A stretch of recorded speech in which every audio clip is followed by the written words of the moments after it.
I'd like to call the inaugural meeting of the Corporate Services for this term to order, and to acknowledge that we're gathering on the traditional territories of the Coast Salish people, and to welcome our guests. So you have an agenda before you. Is there a motion to approve the agenda? Moved and seconded. All in favor? Motion carries. And now we have the public input period. And that's when we allow any members of the public 3 minutes to speak. They can speak only once. Hello, Mr. I've forgotten your name. How could that be true? Cliff Evans from Shawnigan Lake. I was going to call you Mr. Cliff. So as long as it's on the agenda, you have your 3 minutes, Mr. Evans. Welcome. Thank you very much, Madam Chair.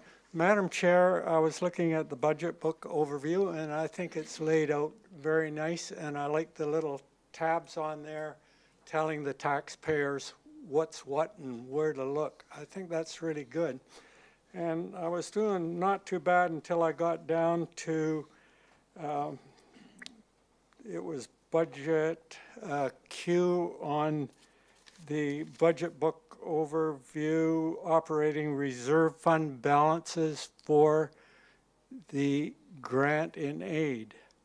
And I see in there the grant and aid reserve fund balances are there for A, B, C, no D, E, F, no G, and no H. And I know why there's no H, because Director Marcotte doesn't have any grant and aid. She seems to operate okay without that.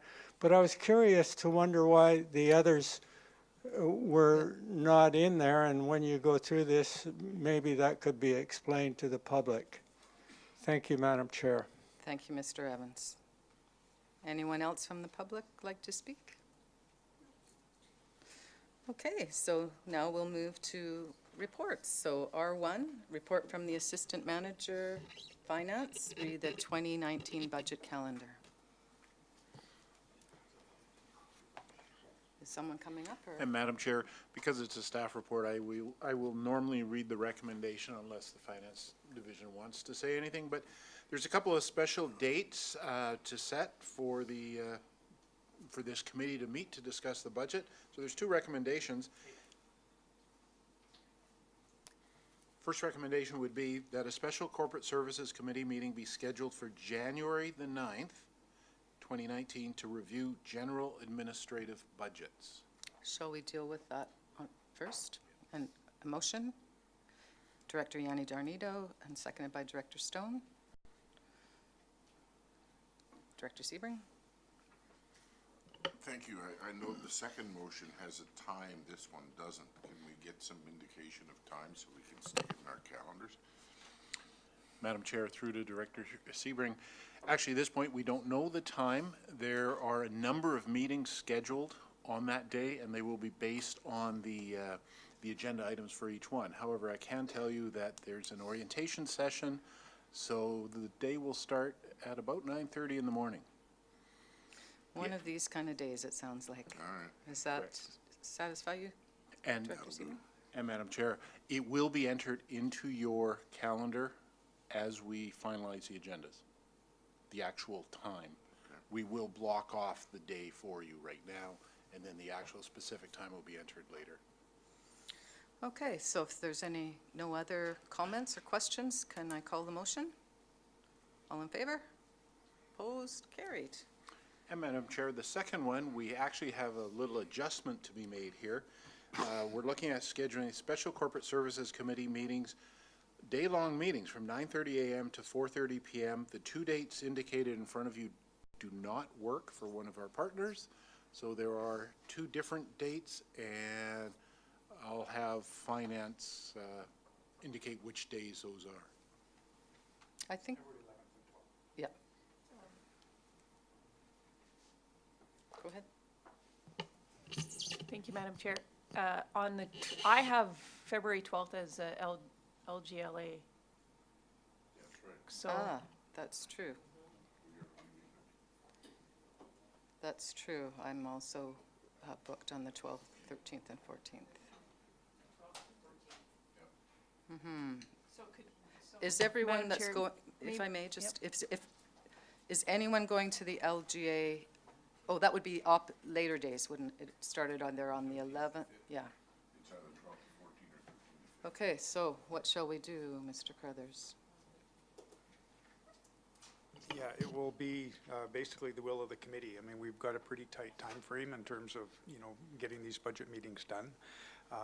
The other option would be to look at the Friday, the 8th and the Monday or something like that, if that, I'm not sure if that, Both representatives from Lady Smith are away that whole week, the first week of February.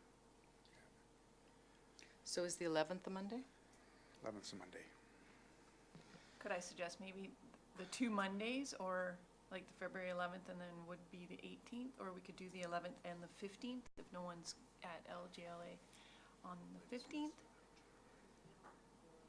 Could we tentatively I think do that? I think what may be best, given that we've got a few conflicts, is that rather than trying to decide it here at the table, that staff go away and look at what options that we have. We've got the January meeting confirmed by resolution, so I think if that's reasonable for staff, we'll Okay. look at those limitations.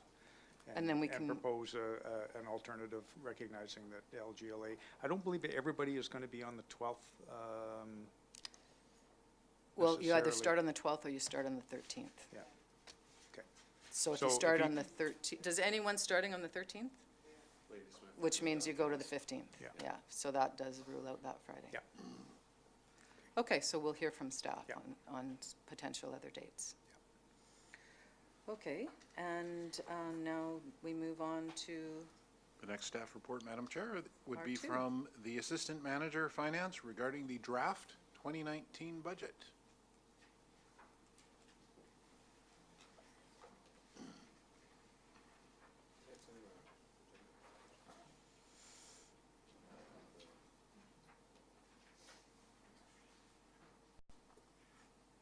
welcome. So today we'll just do an overview of the budget book. So while we're waiting for, I Thanks. can't remember Talitha's last name. Saldera. While we're waiting for Ms. Salder, today, I'll just remind you, today, we're just going to hear a report, and you're going to take the budget away and think of we're not going to be entertaining motions and et cetera about the budget today. We're not debating the budget today. It's for your information. So we'll accept questions that would help you clarify and do your thinking during the period before we meet again. Thank you, Ms. Salder. Oops, now I'm going to push the wrong buttons And again. I neglected to welcome Director Justice, who is filling in today for Director Toporowski, and now Director McNeil, who's filling in for Director Nicholson. So welcome to both of you.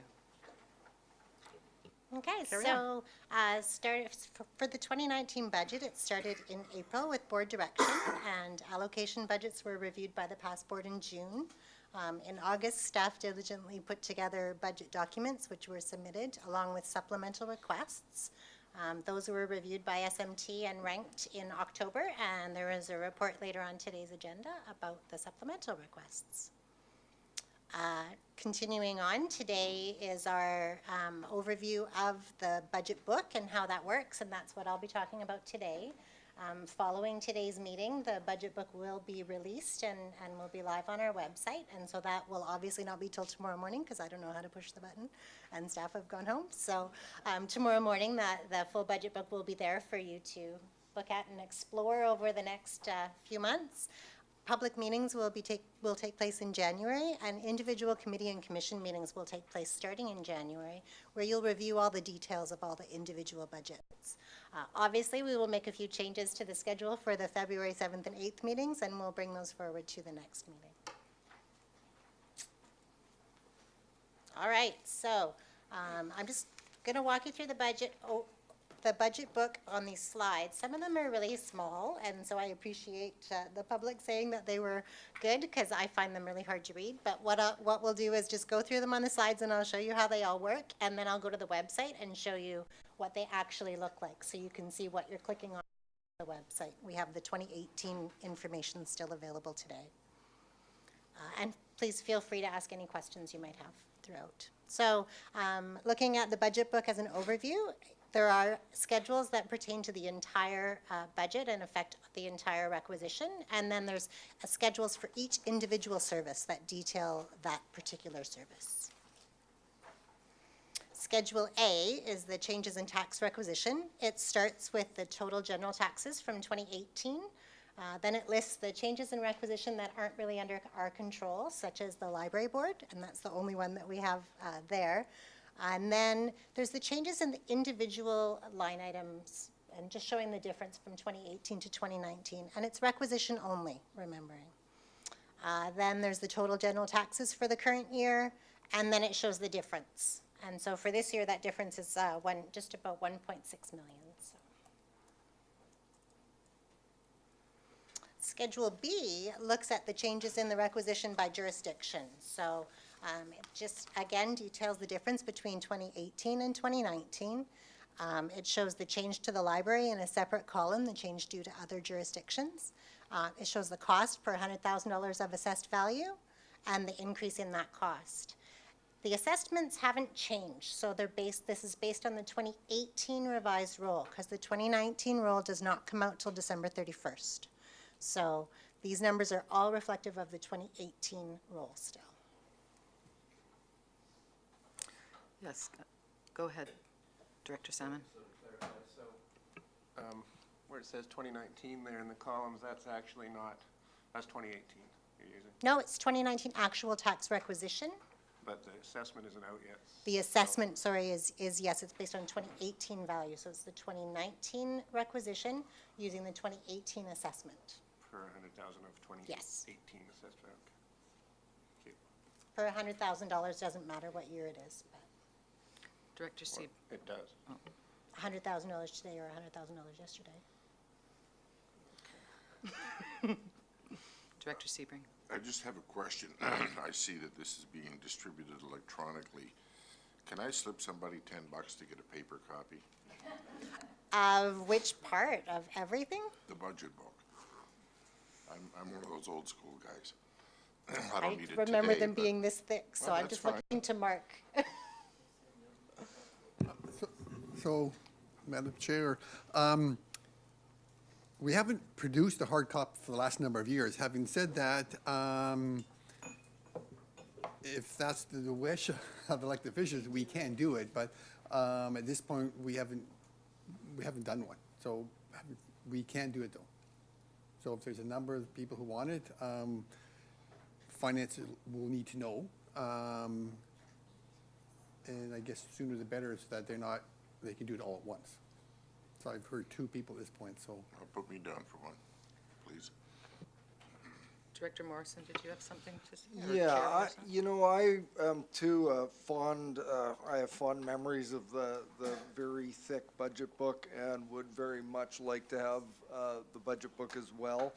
But, there came a point, and staff were fairly firm about this, that we've gone to a digital format. And part of the thing that sort of drives me crazy about this is that budget book is only good until we make the first change. Yeah. And then it's out of whack. So, as much as I'd love to have the hard copy as well, it's a real waste when you consider that we'll be making changes, a month's time from now, and it will be, it won't be an effective tool any longer, and I'd really encourage colleagues around the table to move to the digital format, and then we're all working off of the same song sheet, so to speak, and I think that as much as I reluctantly move to this format, I think it's best for all of us. So Director Sebring, would you be willing to consider giving that a go over the holidays and then let staff know if that's a problem for you? I'm looking at the numbers right now on my surface and blowing them up, and it looks like a bad scan. Maybe I just got a bad scan. I'm gonna tell you what's over there. So you're having difficulty even when you bump it up in the surface? So perhaps you could check with IT and just see if that could work for you, and then if not, I guess I'm hearing from staff, they'll do their best to get you one. It's not me, I'm told. Mr. Berry? And Madam Chair, just through to any director who may be wishing, you're always free to print it off yourself off our website. That's with any of our agendas, PDFs, et cetera. And that's also an option too. If we have provided it digitally, for the reasons the chair had said, you certainly can always print it off yourself, as can any member of the public. Okay, Ms. Solder, carry on. So Schedule C looks at the total requisition by area since 2014. The draft 2019 budget proposes an increase of 4.66%. This does not include the two new services, and it is based on core operations only. Schedule D has a page for each jurisdiction. It details the services in each area, and it shows the cost per $100,000 of assessment for each service, and it shows the tax rate. It also shows the services that are only in a portion of the area down at the bottom. And so, for instance, in Area A, only properties that are part of the Sentinel Ridge street lighting area will pay for that service. And so there's really tiny words down at the bottom, and you can see them more clearly when you look through the website, and that's why I'll show you that way a little bit later. So can only fit so much on a slide. Schedule E, again, has a separate page for each area and shows the impact of each service on the average home. So again, a page for each service, and the value of the average home is listed across the top, along with the cost to that home. So again, reminding people that it's 2018 assessment, so it's 2018 average home values. Thank you. Schedule F is the schedule of long and short-term debt. Short-term debt is anything less than, or 5 years or less. Long-term debt is longer. 2018 is not yet complete, so these numbers are still as of December 31st, 2017. We're still doing a few borrowings for 2018, and we will update it as soon as 2018's finished. And the same for Schedule G, which is, Schedule G is a two-pager. It starts with the capital reserves. We're currently reviewing all of the capital expenses and making sure that all the transactions relating to funding of them have been completed. So the schedule, again, will be updated following year end. And the schedule of operating reserves. Operating reserves, as you know, can be used to fund operating activities. They can be used to fund some capital activities as well. We have a new operating reserve policy which discusses how much can be kept in an operating reserve and how much should be kept in an operating reserve. And not all functions have operating reserves, as we talked about during the orientation, because sometimes it's not necessary to keep a reserve. Sometimes all the funds are spent. There's nothing to transfer to a reserve. In some cases, in grant and aid functions, the reserves are used in the following year, and so then there would be nothing remaining in that operating reserve. I'm just noting that on some of them they're less clear. The next schedule shows assessment by jurisdiction. It shows 3 years' worth of assessment. It hasn't been updated because the new assessment is not out. So it does show the full value as well as the converted value. And if we recall from our orientation session, the converted value is an approximation of the economic usefulness of each class of property. And that's what we use when we're setting the tax rates.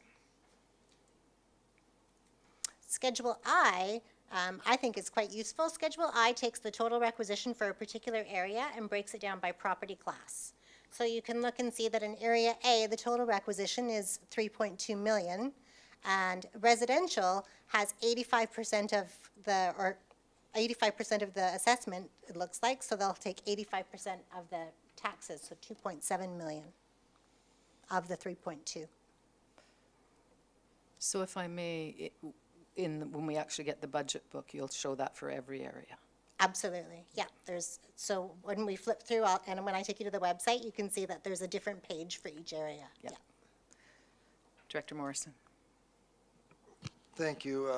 Through you to staff, and I'm not sure which, but I'm thinking that when we were discussing this last year, a request was made to have the previous year's assessment and percentage breakdown made available on this schedule, and I am pretty sure I made the request, and I'm wondering, is that possible to be done for, because it really, it impacts the overall scheme of things as far as the taxation goes, so I would ask if it's possible, and if it's not for this year, for next year. Yeah, no, absolutely no problem. So you'd like the exact same information, but 2 years worth? Two or three if possible, because it's an important trend for those areas that have high forestry values and the like, so, yeah, if it's possible. And I had another question, but I'll hold on that. That's on schedule I, you're looking at? Okay, carry on, Ms. Solder. I was going to say, I will definitely see what can fit on a page and what information is readily available, absolutely. Schedule J is a cost impact summary sheet. It shows the summary of the residential costs per $100,000 of assessment and shows how much of the total assessment is in each of the electoral areas and in the municipalities. So for instance, in Area A, and I apologize again, the numbers are pretty small, but in Area A, it shows that Area A has 21% of the assessment of all electoral areas. And it shows that Area A's assessment is 11% of the entire regional district. So that just gives you an idea of how your area relates to the rest of the region. Schedule K looks at the parcel taxes. So this is pretty much the only place you'll see the parcel taxes other than in the individual service lines. And so it shows the parcel taxes historically, so all the way back to 2012. And so that's primarily for water and sewer utilities. And Schedule L shows the user fees for back to 2013. Those schedules should be the same years, so maybe we'll crop one off of Schedule K there. So those are the schedules that cover the budget as a whole, and then we get into the schedules that talk about the individual services. So we've used Function 100 just because it's the first one as the example, and so under each service, when you click on it, the first sheet that comes up is a summary sheet. So the summary sheet gives you an overview of what the service is all about and where that funding comes from, what types of expenses are included in there. Then it tells you what the total requisition is, if there's a statutory limitation with respect to that requisition limit. In this case, there isn't one, and what the basis of apportionment is. Then So if I may, Ms. Solder, just for the new people, I think what she's talking about is when you're looking at it on the website. And you'll find, I had trouble getting it my first year, but you can go back and forth. It's actually, you toggle back and forth. It's actually quite simple once you get it. It's very handy, It felt yes. intimidating the first time, but That's why I'm going Yeah. to take you to the website and just show you how that works. Because Excellent. it is really simple and really easy to use. So this shows you how that 2.47 million is broken down between the different areas, breaking it up by each member's share. Again, based on 2018 assessed values.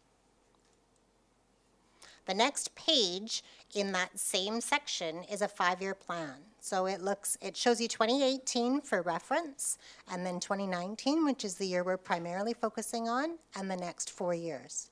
As you know, we will be adopting a 5-year financial plan in February or March. And then the next page goes into the line-by-line detail for that function. So it shows you, this is basically a printout from our accounting system, which is called VATM, for those who don't know, if you hear us referring to VATM printouts. And it details 2017 actuals, as well as the budget numbers, 2018 actuals, to the date that the report was written. And you can see the date up in the top right-hand corner of November 7th. And so this is the actuals to that date. And the 2018 budget, and then it shows you the 2019 draft budget. And it's every single line for every single service. And so that is the overview of the way that the budget book looks. And I'm just going to quickly go to our website. Right there. So if you go to the CVRD website and you click on Services and Finance, And right now, it's 2018 amended budget, because the 2019 budget won't be released until after we've presented it to you here. And you can see this is what it looks like. So there's all of the schedules that we just looked at, and you can click on Schedule A, and it's going to slowly come up. And so here you can make it nice and big, so you can actually read it. That's what I do on my screen.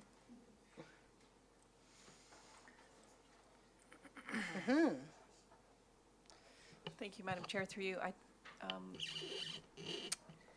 Just to be clear, so for example, the Schedule J, the cost impact summary sheet, and say for Area B, would that be including or excluding the library and improvement districts, or that would be excluding? Library would be in there. Okay. Improvement districts would Would not. not be. Okay, so any of the other added on, thank you, okay.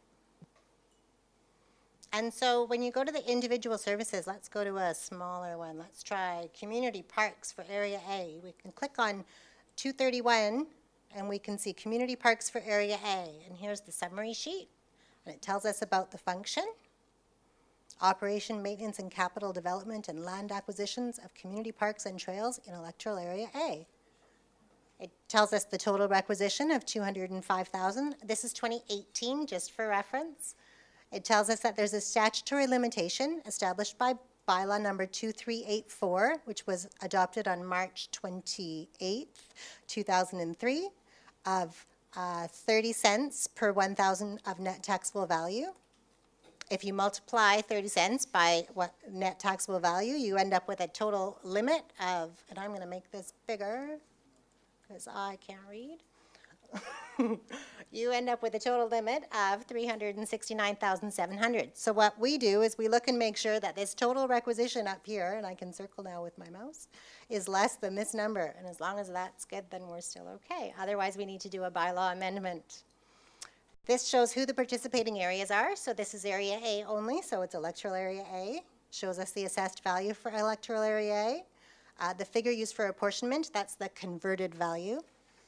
And then it multiplies it out and shows you then at the bottom the tax rate and the cost per $100,000 house. We keep going. We see the 5-year plan for Area A. Again, this is 2018 because I'm showing you live on our website, so it's a year behind, but they'll, by tomorrow morning there will be 2018 on this first one and then 2019 and on. And then it shows you the detailed printout from VADM with every single account, the summer student program and the wages. And you can see every account that we have for that particular function. So there are a lot of these. So there's one for every single function. So there's 180 different functions and 180 different budgets that the board will consider. And you can just click on any one of them and get all of that exact same information. So I clicked on function 810 for the Missachi Lake Sewer. I learned a little bit about the sewer system. I learned that they have a parcel tax requisition, and it shows me the number of parcels, the number of users, and the amount of the parcel tax. So it's got lots of really handy and useful information in there. Just for your holiday reading. Absolutely. By the fire, by the fireside. Right? So cozy. Director Smith? Director Smith. Then you can burn it I'm when sorry. you're done. Through the chair to the staff, does this include the 2 new bylaw requisitions No. on the 2019, will it? So the 2 new services, I do not have draft budget information for them yet to provide. So we will have that when we go to the individual committee meetings, but it hasn't been created yet for release. We're still Director summing Morrison. up the 2018 actuals. So for a new service, whatever was spent on establishing the service in 2018 gets put as a deficit, which gets funded in 2019, and we haven't finished the 2018 yet for that purpose. Director Morrison. So 2 questions, if I could. Could you scroll back up to the first sheet that you Absolutely. maybe it was on the last one. Yeah, have all of these printouts got the bylaw number and date for the last time that they were updated for any functions that could be bumping up against their their maximum. Would be, oh, okay, Mr. Keeper's nodding yes. And the second question is, and I've gapped out on the second term, but we have the revised assessed figures that are what the 2018 budget is based on. Right. And my understanding is we get the first blast, which I can't recall what those numbers are, the preliminary ones. Completed. So they come out first, and then the people that appeal assessments go through that process, and then we get the revised. Do we have any plans to apply the 2019 either completed, or are we gonna wait until the revised come in to apply the rates to this year's budget? I asked because I had a bit of a nasty surprise last year when the revised came in. Madam Chair, if I can answer that? Yes. So you will get to completed when we receive it. That's not until January. And as you go through each committee and commission meeting, any changes, we update those schedules based on the completed roll. That's first. The second thing is the revised. Quite often, we don't get the revised until after the budget's already been adopted. So we use the most recent information that we have, but the revised information is not received in time. Thank you. Thank you, Mr. Keeper. So unless there are any further questions, that is the budget book in a nutshell. Director Salmon. Yes, so thank you. So could you just give a big picture estimate then of what your best guess increase overall we're looking at for next year? So it really does depend. This proposed budget so far is 4.66%. The two new services, if they are requisitioned at their full maximum requisition, which is not to say will definitely happen in 2019, but if it was, that would be another 4.5% on top of that. And then for supplemental requests, the requisition for the supplemental requests would end up being, if every single one of them were approved, and we're not, senior management is not recommending that all be approved, but if everyone were to be approved, it would be another 4% on top of that. So say Follow half up? of them were approved? Sorry. Go ahead, follow up. So we'd get, it's gonna be double digit. Not necessarily. Several of the supplemental requests are for capital items and would be using capital funding. And the board could still make decisions with respect to the budget in front of you, with respect to the draft budget, that could lower the increase. And the two new services, so whenever we discuss the 2019 budget, we will be talking about the two new services will be kept in a separate section of the budget book. So when the impact on the requisition is shown, the two new services will be shown separately so that the taxpayer can see what the difference is between the services that we've always offered and that we will continue to offer, and any improvements made to those services, and the two new services that the citizens voted on and asked for the CVRD to provide. So we will be making sure that the documentation with respect to those is kept quite separate. Thank you. What are the, to get to 4.6, what were the big elements in that number? Some of the biggest increases are in the solid waste department and in bylaw. Those are the two biggest ones. Soil. Director Sebring. Am I right when I read this that very early, the Schedule B talks about changes in tax requisition by jurisdiction, and that's projected for 2019? Yes. Because, I mean, that shows North Cowichan at 2.98, Ladysmith at 8.31. It varies by electoral area, and that doesn't include those two new functions. But Correct. this is sort of the base that we're starting with, right? Correct. Okay. So it's check Schedule B, Director Salmon, that's where you're, So it's 4.6 overall, Overall, yeah. but it's different depending on each area. yeah. And will change again once the new assessments come out. If assessment increases more in the city of Duncan than it does elsewhere, then the that's- city of Duncan's percentage will change. And so it really does all change depending on the assessed values, which we just don't have yet. Thank you. Welcome to local government. Oh, yeah. Anyone else have a question? So I would invite anyone who has any specific questions to please feel free to contact me, and I'd be happy to answer them. I will be here the whole time. I'm not off at Christmas, so feel free if you're reading Fireside on the 27th and you want to ask a question. Send it Call you forward. Christmas Eve. Christmas Eve, I will not be here. Well, thank you very much, Ms. Solder, and to your department and all the departments for the work they've done for the board to bring this budget in as they were directed to by the board, which is a continuous body. So thank you very much. So now we have R3. Thank you, Madam Chair. R3 from the Office of the Chief Administrative Officer regarding the 2019 supplemental budget requests. So, Madam Chair, if I may, this report is from the Office of the CAO. As Talith had mentioned earlier, our budget is comprised of two components: our core budget, which is essentially maintaining our existing levels of service and the costs associated with that. Supplemental budget requests are those items that come forward from a variety of sources. They may come forward from staff, they may come forward from the board, or they may also come forward from commissions. And these are capital projects or initiatives that are outside of the core budget. So they may be one-time initiatives, they may be ongoing initiatives in terms of staffing. We have brought forward all of the supplemental requests that were received from the various sources. I guess I want to highlight as well to the board that, or to the committee, that there's an obligation on the part of staff to make the committee and the board aware of the needs.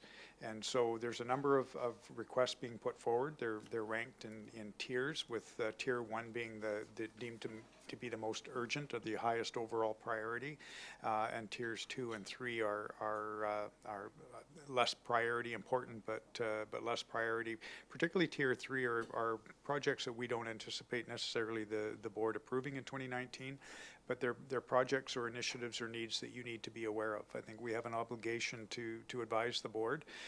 If the board so chooses not to fund those, we certainly respect that. But these are the demonstrated needs. So very few projects that come forward do we take off of this list, as we feel it's important that the board's aware of the needs. So they've been presented to you. They're funded through a number of sources. Some are requisition, some are funded through a combination of grants, can also be funded through use of operating or capital reserves. So there's a whole range of funding sources as well for these various initiatives.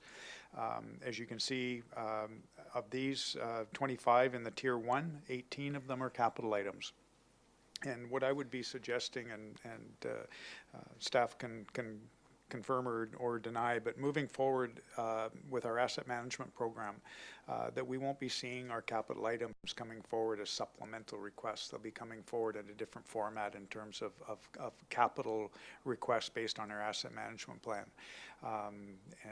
Because I don't think that bringing them forward on a one-off supplemental request gives our capital improvements the due consideration that they require. But for the time being, that's how we present them to the board. They're here for your consideration. They will be going to the various committees and commissions for their review and discussion. There will be backup sheets that will be with each one of these items. So similar to the budget summary sheet that you saw Talith present, there will be a backup that will basically talk about the rationale behind the request, why it's important, the implications, benefits, that sort of thing, so that the committees and commissions can have a thorough discussion about each one of these, and staff will be there to answer the questions. So any questions of Mr. Crothers? Director Kuhn.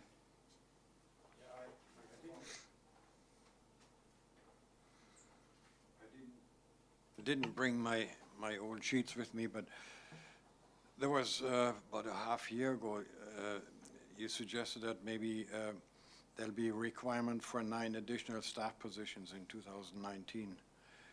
I forgot now if they were tier 1 or 2 or 3 or whatever. Is that still the case? Is that what you still need, or that didn't include the 2 positions for the water management program then? So is that still in the discussion? So the positions that you see are in here that are in the supplemental request. Many of those were in land use planning to deal with both the soil bylaw as well as the issues that we're dealing with in land use planning.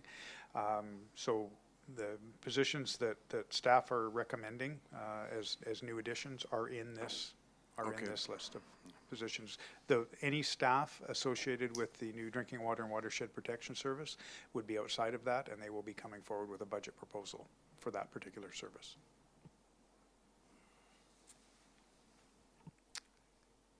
Any other questions? Well, thank you, Mr. Carruthers. So that, I guess, takes us to question period. Am I correct? Is there anyone in the public who has a question?